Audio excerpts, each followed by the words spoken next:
নমস্কাৰ বন্ধু বান্ধৱীসকল স্বাগতম জনাইছো job education YouTube channel to জবলৈ সো বন্ধু বান্ধৱীসকল মই টু জব চেনেলৰ জৰিয়তে অসম তথা ভাৰতবৰ্ষৰ বিভিন্ন চৰকাৰী বেচৰকাৰী চাকৰিৰ বিজ্ঞাপন লৈ আপোনালোকৰ ওচৰলৈ আহোঁ আজিও ঠিক তেনেধৰণে অসম চৰকাৰৰ এটা বিশেষ বিভাগ পৰ্যটন বিভাগৰ এটা বিশেষ বিজ্ঞাপন লৈ আপোনালোকৰ ওচৰলৈ আহিছো বন্ধু বান্ধৱীসকল আশা কৰো মোৰ ভিডিঅ'ৰ জৰিয়তে আপোনালোক উপকৃত হ'ব আৰু আপোনালোকে যদি মোৰ চেনেলটো এতিয়ালৈকে সাবস্ক্ৰাইব কৰা নাই তেনেহলে চেনেলটো সাবস্ক্ৰাইব কৰি কাষতে থকা অল নোটিফিকেশনটো অন কৰি দিব বুলি মই আশা ৰাখিছো বন্ধু বান্ধৱীসকল আপোনালোকৰ যদি মোৰ ভিডিঅ'বোৰ ভাল লাগে তেনেহলে লাইক কমেন্ট শেয়াৰ কৰি দিবলৈ নেপাহৰিব বন্ধু বান্ধৱীসকল আপোনালোকে মোৰ এই ভিডিঅ'টোৰ জৰিয়তে পৰ্যটন বিভাগৰ কিমানটা পদ ওলাইছে ইয়াত শিক্ষাগত অৰ্হতা কিমান লাগিব ইয়াত এপ্লাই কৰিবৰ কাৰণে আপোনালোকৰ বয়সৰ সীমা কিমান প্ৰয়োজন হ'ব কেনে ধৰণে আপোনালোকে এই পদৰ কাৰণে এপ্লাই কৰিব এই সকলোখিনি বিষয়ে আজি মই এই ভিডিঅ'ৰ জৰিয়তে আপোনালোকক জনাবলৈ চেষ্টা কৰিম বন্ধু বান্ধৱীসকল আহকচোন আমি ভিডিঅ'টো এতিয়া আৰম্ভ কৰো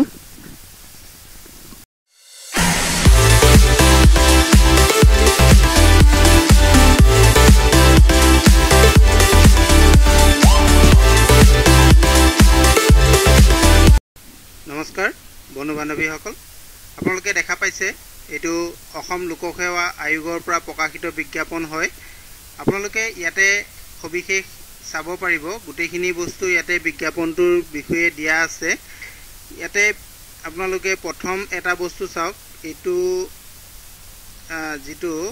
আমাৰ পদ আছে পদটো কোৰ পৰা প্ৰকাশ হৈছে এটো পদটো চাওক আপোনালোকে ইয়াতে দেখা পাইছে এটো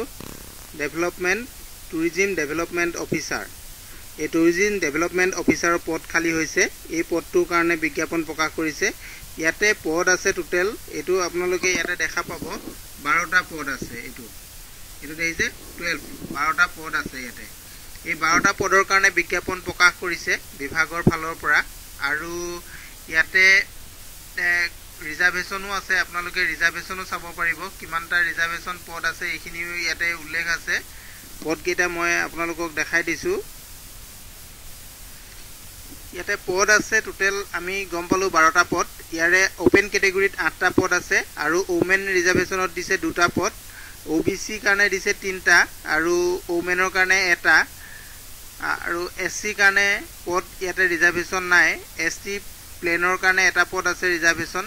আৰু বাকি ৰিজাৰ্ভেশন নাই এইকেইটা হৈছে টোটাল 12টা পদ তাৰে 3টা পদ ওমেনৰ ৰিজাৰ্ভেশনত দিয়া হৈছে আৰু ইয়াতে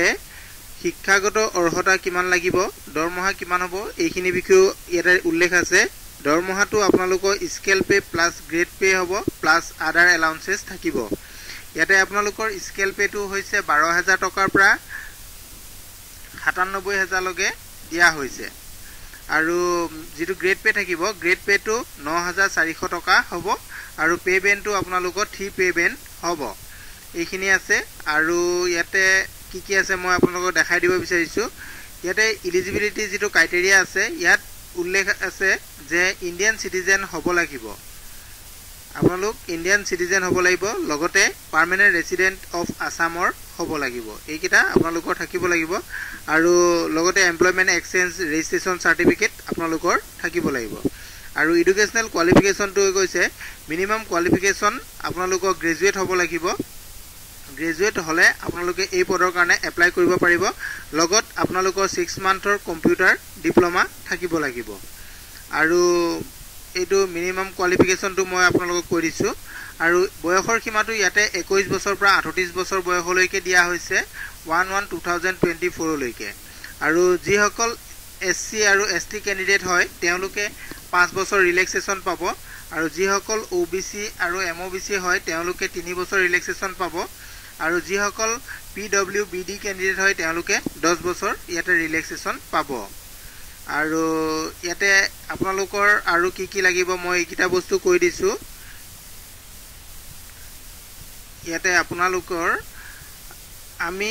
যেহেতু অনলাইন এপ্লাই কৰিব লাগিব অনলাইন এপ্লাইটো 8 মাৰ্চৰ পৰা আৰম্ভ হৈছে আপোনালোকৰ 7 এপ্ৰিললৈকে এটো অনলাইন এপ্লিকেশন চলিব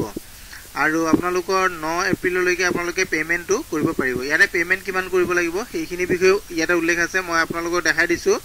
পেমেন্টটো কিমান কৰিব লাগিব জেনাৰেল ক্যান্ডিডেট সকলে 297.20 কৰিব লাগিব আৰু SC ST OBC MOBC candidate সকলে 197.20 আৰু বিপিএল যি সকল হোল্ডাৰ হয় তেওঁলোকে অনলি ইয়াতে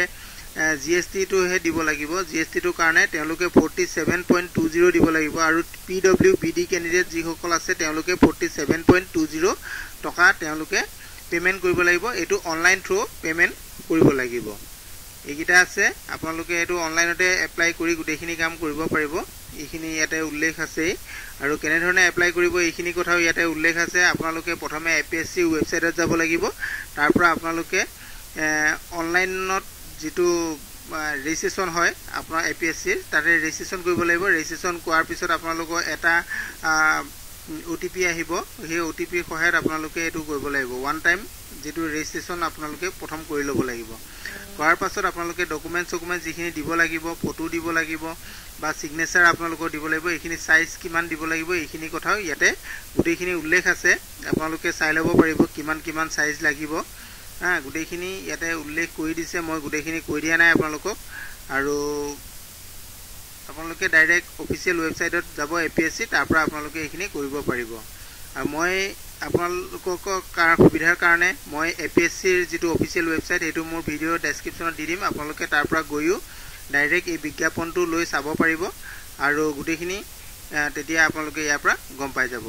নহলেও আপোনালোকে নিজে অনলাইন কৰিব নোৱাৰিলেও আপোনালোকে সিএসসি সেন্টাৰ ওচৰৰ গৈ আপোনালোকে এইখিনি কাম কৰিব পাৰিব অনলাইন পেমেন্টটো আপোনালোকে নিজে ইন্টাৰনেট বেংকিংৰ সহায়তো কৰিব পাৰিব বা ডেবিট কাৰ্ডৰ সহায়তো আপোনালোকে পেমেন্টটো ইয়াৰ পৰা কৰিব পাৰিব ঠিক আছে থ্যাংক ইউ